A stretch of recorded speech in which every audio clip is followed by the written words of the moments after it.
nga munnamizannyo omukukutivu omubaka wa Kampala Central mu Parliament Mohamed Nsereko alabise embeera eriwo kati mu mupiira temuyingula ttama oluvannyuma lw'okugula emigabo ebitundu 7 ku buli 100 mu kiraabu ya Victoria University.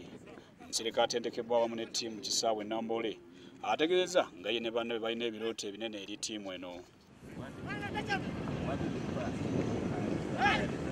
Nze kennyini njagala ate njagaliza ate neewaddeyo n'olwekyo buli tunaateeka ebyo ebintu ebisatu mu buli bye tukola ndowooza tujja kufunamu.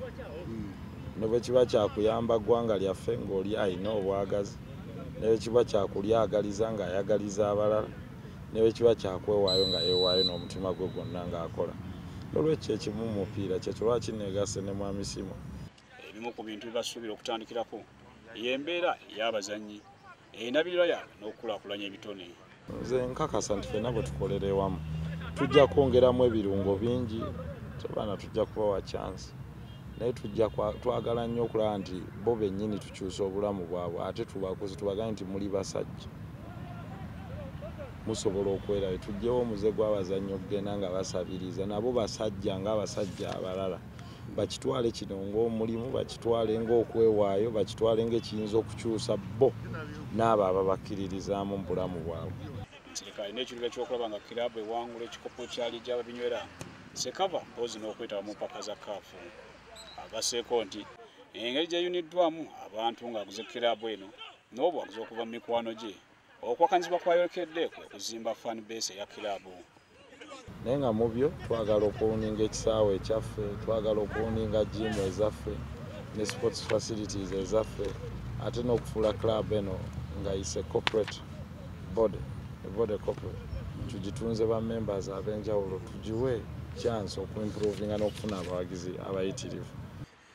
Embeera emwolekedde nga ssente bwa kiraabu eno omuli okusika omugwa okuliwo kati mu mupiira, Nsereko alabise ng'embeera eno temuyigudde ttama era agamba mweteefuteefu okusinkana embeera yonna.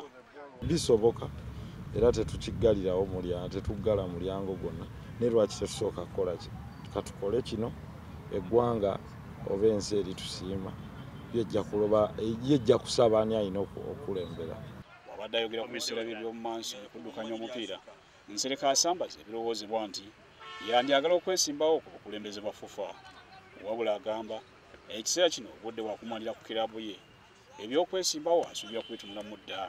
Kati ekiri ku sowaani yange club maaso gange kansooke ndi ekindi mu maaso. Bwe naamalaawo nnyinza okulowooza ku birala, siggalawo mulyango gw'ebyo byonna, naye kaakati fokasi yaffe si ntebe neeno ntebe. Kiraabu ya Victoria University mu kifo kya 13 n'obubonero ku 15 era ssentebe waayo aluubirira okulaba nga bawangula emipiira 15 gye basigazzaayo. Lawundi ey'okubiri y'ekibinja ky'ababinywera eddamu okutojera nga February 17, 2015 mu bisaawe by'enjawulo n'emipiira 8 nga n'omupiira ogwa Sports Club Villa ne Sadolini gwakulaga butereevu ku ntimbe za Azam TV. Frank Sirugo, WSTV Nambole.